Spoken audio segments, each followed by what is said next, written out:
Assalamualaikum warahmatullahi wabarakatuh. Nama saya Jupri MPD, pengawas gugus 3, 6, 7, dan 8, Kecamatan Lowokwaru, Kota Malang.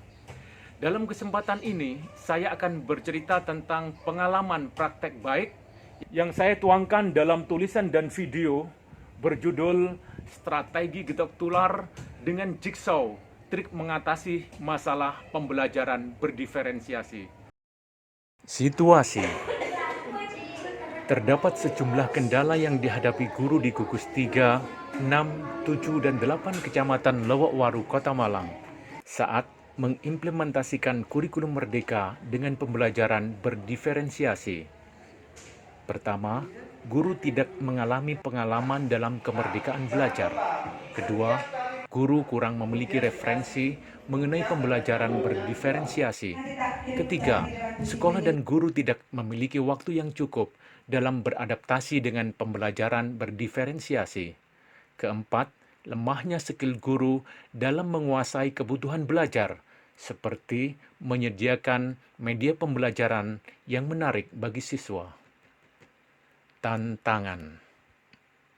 Lantas, bagaimana strategi pemecahan masalah tersebut?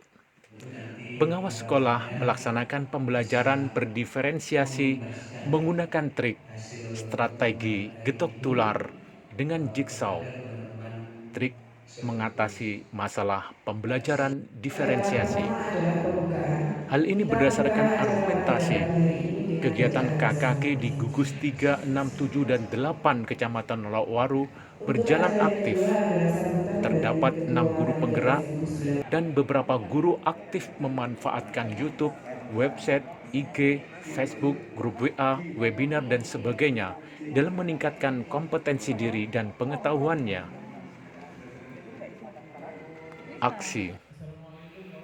Tahapan pelaksanaan trik strategi getok tular dengan jigsaw terdiri dari 2 kali kegiatan in dan 1 kegiatan on.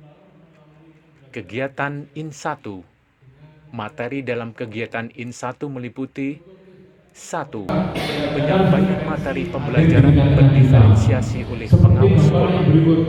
Ketika kita memperlakukan hewan-hewan yang beraneka macam, gambarannya seperti gajah, tentu kita tidak sama memperlakukannya seperti ikan, karena ikan punya gaya sendiri. Tidak sama dengan monyet, tidak sama dengan lumba-lumba dan sebagainya. Jadi anak kita itu seperti tanaman. Ketika kita merawat padi, tidak sama cara merawat tanaman itu dengan pohon nangka misalnya. Kalau padi butuh air banyak, kalau nangka mungkin tidak. Seperti itulah gambaran kehadiran dari pembelajaran diferensi. 2. Pembentukan kelompok asal berdasarkan gugus masing-masing.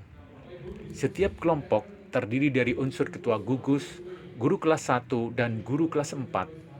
Kelompok melakukan diskusi untuk menentukan siapa yang bertugas sebagai anggota ahli di bidang penyusunan perencanaan, ahli di bidang kegiatan pembelajaran, dan ahli di bidang asesmen dan pelaporan. Anggota terpilih mendalami materi masing-masing bisa melalui buku, YouTube, website, platform Merdeka Mengajar, dan sebagainya. Anggota terpilih berdasarkan materi yang sama, kemudian berkumpul membentuk 3 kelompok ahli. Kelompok ahli perencanaan mendalami materi antara lain pengertian, tujuan perencanaan, dan bentuk-bentuk perencanaan pembelajaran. Kelompok ahli kegiatan pembelajaran mendalami materi antara lain model-model pembelajaran dan sintaks model pembelajaran. Kelompok ahli bidang asesmen dan pelaporan mendalami materi antara lain tujuan asesmen pembelajaran, jenis-jenis asesmen, dan laporan hasil asesmen. Kegiatan IN2. Dalam kegiatan IN2, aktivitas sebagai berikut. 1. Presentasi kelompok ahli. Setiap kelompok ahli mempresentasikan materi hasil pendalaman materi kelompok yang lain menanggapi. Setelah selesai presentasi, masing-masing anggota kelompok ahli kembali ke kelompok asal. 2. Kegiatan di kelompok asal yaitu pengawas sekolah memberi tugas agar kelompok asal melakukan aksi nyata pembelajaran di salah satu pendidikan pada gugus masing-masing. 1 anggota praktek mengajar, dan 2 orang yang lain sebagai observer.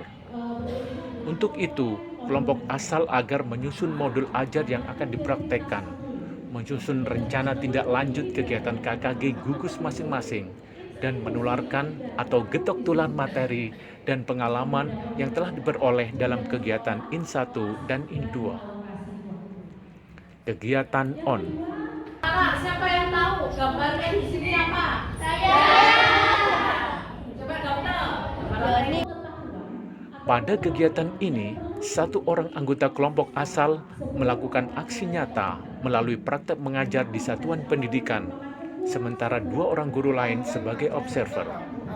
Materi pembelajaran berdiferensiasi mulai dari penyusunan perencanaan, kegiatan pembelajaran, dan asesmen dipahami dan diperdalam dengan aksi nyata praktek pembelajaran di kelas. 3 orang kelompok asal berkoordinasi dengan ketua gugus dan pengawas sekolah melaksanakan kegiatan getok tular pembelajaran berdiferensiasi di gugus masing-masing. Untuk memberdayakan kompetensi guru, kelompok asal sebagai narasumber, pengawas sekolah menempatkan diri sebagai fasilitator, dan K3S sebagai penyedia sarana prasarana. Refleksi. Apa yang Ibu rasakan ketika melakukan pembelajaran diferensiasi? Ya, kalau menurut saya sih Pak, itu sangat menyenangkan sekali karena anak-anak itu belajar sesuai dengan kebutuhan belajarnya. Jadi kita tidak menutup, kita generalisasi semuanya tidak, tapi benar-benar anak sesuai dengan kebutuhannya. Misalkan anak yang sudah kita petakan anak-anaknya itu, misalkan dia yang punya kecepatan belajarnya tinggi, itu ketika kita menggunakan diferensiasi, ketika dia sudah selesai mengerjakan soal, kita beri lagi soal yang lebih menantang, sehingga tidak mungkin anak itu berkeliaran gangguannya.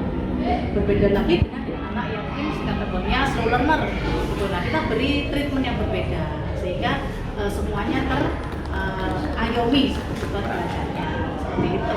Kalau Bapak sendiri ketika pembelajaran diferensiasi tadi, apa yang menyenangkan menurut Pak Yuni yang Bapak rasakan? Yang dikatakan Bu Ami itu benar Pak, tapi kalau saya sendiri senang karena melihat raut anak-anak itu juga senang.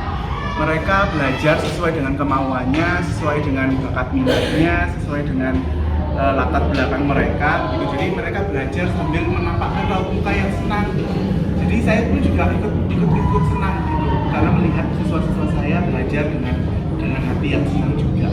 Dari hasil kegiatan Bimblat, melalui trik getok tular dengan jigsaw disimpulkan bahwa trik ini sangat efektif untuk mengatasi masalah pembelajaran berdiferensiasi.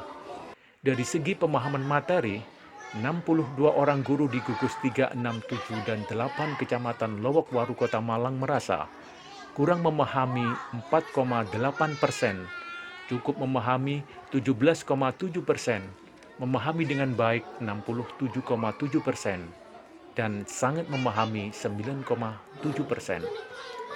Sedangkan dari segi perubahan kemampuan praktek pembelajaran berdiferensiasi di kelas, dari 62 orang guru, kurang mampu melaksanakan 16,1%, cukup mampu melaksanakan 32,3%, memahami dengan baik 41,9%, sangat memahami dengan baik 9,7%.